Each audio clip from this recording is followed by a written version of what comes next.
ਬਿਸਮਿਲ੍ਲਾਹਿਰਰਹਿਮਾਨਿਰਰਹੀਮ welcome ਕਰਦਾ ਜੀ ਤੁਹਾਨੂੰ ਆਪਣੇ YouTube ਚੈਨਲ ਕਾਸ਼ੀ ਮੋਬਾਈਲ ਤੇ। ਅੱਜ ਤੁਹਾਨੂੰ ਸਾਰਿਆਂ ਤੋਂ ਪਹਿਲਾਂ ਗਰਮਾ ਗਰਮ ਤੇ ਖੁਸ਼ਖਬਰੀਆਂ ਬਲਕਿ ਗਰਮਾ ਗਰਮ ਖੁਸ਼ਖਬਰੀਆਂ ਦਿੰਦੇ ਆ ਜਿਨ੍ਹਾਂ ਦੀ ਦਰਖਾਸਤਾਂ ਕਾਫੀ ਦਿਨਾਂ ਤੋਂ ਪੈਂਡਿੰਗ ਪਈਆਂ ਨੇ। ਇੱਕ ਜਾਂ ਦੋ ਜਾਂ ਤਿੰਨ ਉਹਨਾਂ ਦੇ ਵੈਰੀਫਾਈ ਹੋਏ ਨੇ, ਚੌਥਾ ਰਹਿੰਦਾ ਜਾਂ ਦੋ ਰਹਿੰਦੇ ਨੇ ਜਾਂ ਤਿੰਨ ਰਹਿੰਦੇ ਨੇ। ਉਹ ਉਮੀਦ ਰੱਖਣ ਕਿ ਆਉਣ ਵਾਲੇ 24 ਘੰਟਿਆਂ ਦੇ ਵਿੱਚ ਉਹਨਾਂ ਦੀ ਦਰਖਾਸਤਾਂ ਅਪਡੇਟ ਹੋ ਜਾਣਗੀਆਂ, ਜਾਂ ਤਾਂ ਚਾਰੇ ਵੈਰੀਫਾਈ ਹੋ ਜਾਣਗੀਆਂ ਜਾਂ ਕੋਈ ਇੱਕ ਕ੍ਰਾਸ ਹੋ ਜਾਏਗਾ। ਕੁਛ ਵੀ ਹੋਏਗਾ ਆਉਣ ਵਾਲੇ 24 ਘੰਟਿਆਂ ਦੇ ਵਿੱਚ ਹੋ ਜਾਏਗਾ।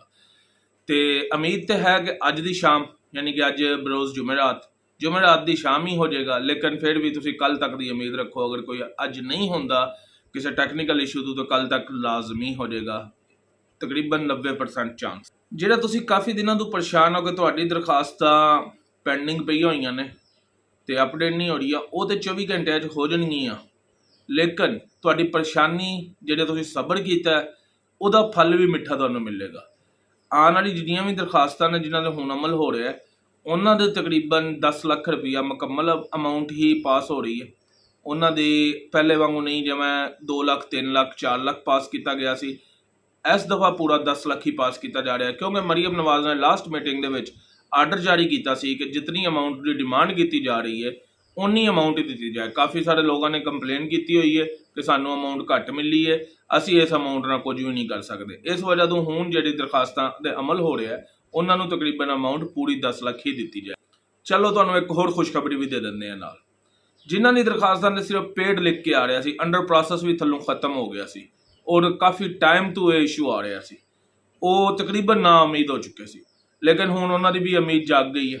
ਉਹ ਵੀ ਯਕੀਨ ਰੱਖਣ ਕਿ ਜਲਦ ਅਜ਼ ਜਲਦ ਉਹਨਾਂ ਦੀ ਦਰਖਾਸਤਾਂ ਦੇ ਬੈਕਅਪ ਦੇ ਉਹਨਾਂ ਦੇ ਕੰਮ ਹੋ ਰਿਹਾ ਹੈ, ਲੇਕਿਨ ਅਪਡੇਟਿੰਗ ਨਹੀਂ ਹੋ ਰਹੀ। ਅਪਡੇਟਿੰਗ ਵੀ ਕੁਝ ਟਾਈਮ ਦੇ ਵਿੱਚ ਹੋ ਜਾਏਗੀ। ਪਹਿਲੇ ਜਿਹੜੀ ਪੁਰਾਣੀਆਂ ਦਰਖਾਸਤਾਂ ਜਿਨ੍ਹਾਂ ਦੇ 1 2 3 ਟਿਕ ਲੱਗੇ ਹੋਏ ਨੇ ਉਹ ਕਲੀਅਰ ਜਿਵੇਂ ਹੀ ਹੁੰਦੀਆਂ ਨੇ ਉਸ ਤੋਂ ਬਾਅਦ ਉਹਨਾਂ ਦਰਖਾਸਤਾਂ ਦੇ ਅਮਲ ਹੋ ਜਾਏਗਾ, ਜਿਨ੍ਹਾਂ ਦਾ ਟਾਈਮ ਤਕਰੀਬਨ 2 ਤੋਂ 3 ਦਿਨਾਂ ਦੇ ਬਾਅਦ ਉਹਨਾਂ ਦੀ ਕਾਰਵਾਈ ਸ਼ੁਰੂ ਹੋ ਜਾਏਗੀ। ਔਰ ਇਹਦੇ ਨਾਲ ਤੁਹਾਨੂੰ ਇਹ ਵੀ ਦੱਸਦਾ ਚਾਹਾਂ ਕਿ ਹੁਣ ਜਿਹੜੀਆਂ ਦਰਖਾਸਤਾਂ ਨੇ ਇਹਨਾਂ ਦੇ ਵਿੱਚ ਰਿਜੈਕਟ ਕਰਨ ਦੀ ਰੇਸ਼ੋ ਬਹੁਤ ਘਟਾ ਦਿੱਤੀ ਗਈ ਹੈ।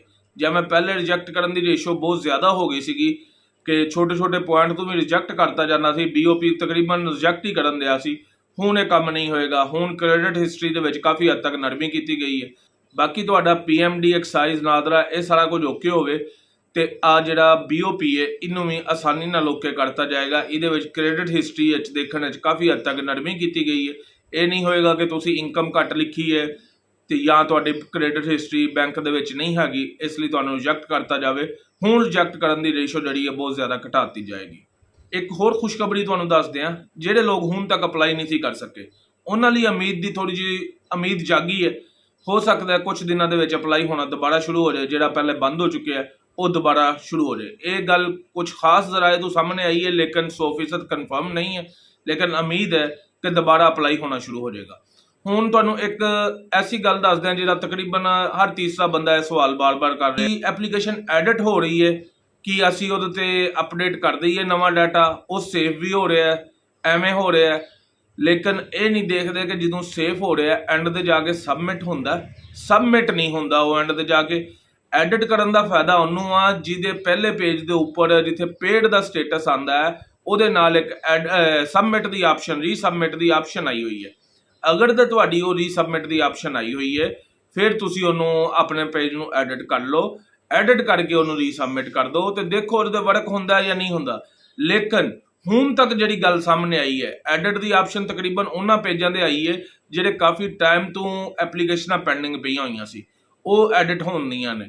ਉਹ ਵੀ ਐਡਿਟ ਹੋਣੀਆਂ ਨੇ, ਲੇਕਿਨ ਸਾਡੇ ਮੁਤਾਬਕ, ਮੇਰੀ ਜ਼ਾਤੀ ਰਾਏ ਮੈਂ ਦੱਸ ਰਿਹਾ ਤੁਹਾਨੂੰ, ਮੇਰੇ ਮੁਤਾਬਕ ਉਹ ਰਿਜੈਕਟ ਹੋ ਚੁੱਕੀਆਂ ਨੇ, ਇਸ ਲਈ ਉਹਨਾਂ ਦੀ ਐਡਿਟ ਹੋਣਾ ਸ਼ੁਰੂ ਹੋ ਗਈਆਂ ਨੇ। ਜਿਹੜੀ ਐਪਲੀਕੇਸ਼ਨਾਂ ਅੰਡਰ ਪ੍ਰੋਸੈਸ ਨੇ ਜਾਂ ਜਿਨ੍ਹਾਂ ਦੇ ਟਿਕ ਮਾਰਕ ਹੋਏ ਹੋਏ ਨੇ ਔਰ ਦੁਬਾਰਾ ਅੱਗੇ ਹੋਣ ਦੇ ਨੇ ਉਹਨਾਂ ਦੇ ਐਡਿਟ ਦੀ ਆਪਸ਼ਨ ਨਹੀਂ ਆ ਰਹੀ ਹੈਗੀ। ਲੇਕਿਨ ਜਿਨ੍ਹਾਂ ਦੇ ਆ ਵੀ ਰਹੀ ਹੈ ਉਹ ਐਂਡ ਤੇ ਜਾ ਕੇ ਸਬਮਿਟ ਨਹੀਂ ਹੁੰਦੇ ਹੈਗੇ।